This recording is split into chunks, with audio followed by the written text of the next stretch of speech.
স্বাগত আরো একবার। আপনারা দেখছেন রাতের বাংলাদেশ।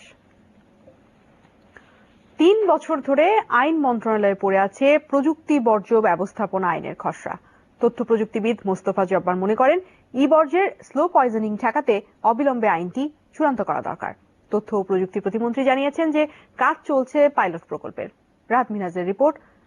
শেষ পর্ব আছে রিপোর্টটির। ইলেকট্রনিক বর্জ্যের ব্যবস্থাপনা নিয়ে জাতিসংঘের অধীনে বাসেল কনভেনশন অনুষ্ঠিত হয় 2010 সালে।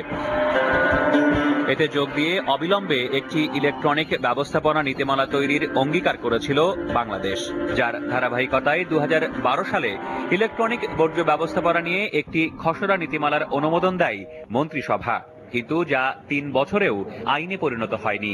অনুসন্ধানে জানা গেছে, প্রযুক্তি বর্জ্য ব্যবস্থাপনা নিয়ে আলাদা আইন তৈরিতে আপত্তি আছে প্রশাসনের ভেতরই। তাই আইন মন্ত্রণালয় পর্যন্ত গিয়েই আটকে আছে খসড়াটি। অ্যাকর্ডিংলি পরিবেশ মন্ত্রণালয় ডিপার্টমেন্ট অফ এনভায়রনমেন্টকে দিয়ে একটা রেগুলেশনের ফরম্যাট তৈরি করে এবং সেখানেও মতামত নেওয়া হয়। তারপরে যেটা নিয়ম, সরকারি নিয়ম অনুযায়ী এটা আইন মন্ত্রণালয়ে পাঠানো হয়েছে। এখন পর্যন্ত কিন্তু আইন মন্ত্রণালয় থেকে কোনো রেসপন্স করা হয়নি।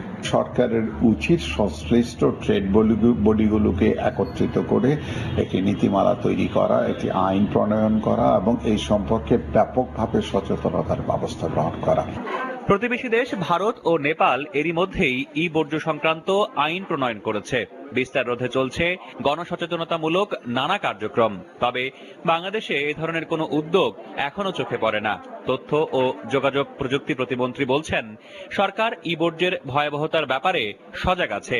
ই বর্জ্যটার জন্য আমরা একটা পাইলট প্রজেক্ট নিতে চাই, যে কোন কোন ধরনের আধুনিক প্রযুক্তি ব্যবহার করে এই ই বর্জ্যটাকে আর কি ম্যানেজ করা যায়।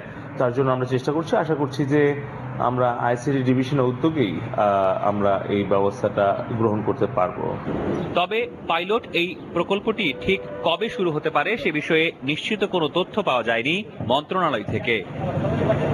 রাহাত মিনহাজ, যমুনা নিউজ, ঢাকা। মিশরে আরব বসন্তের 4 বছর পূর্তিতে দেশটির বিভিন্ন স্থানে সহিংসতার ঘটনা ঘটেছে।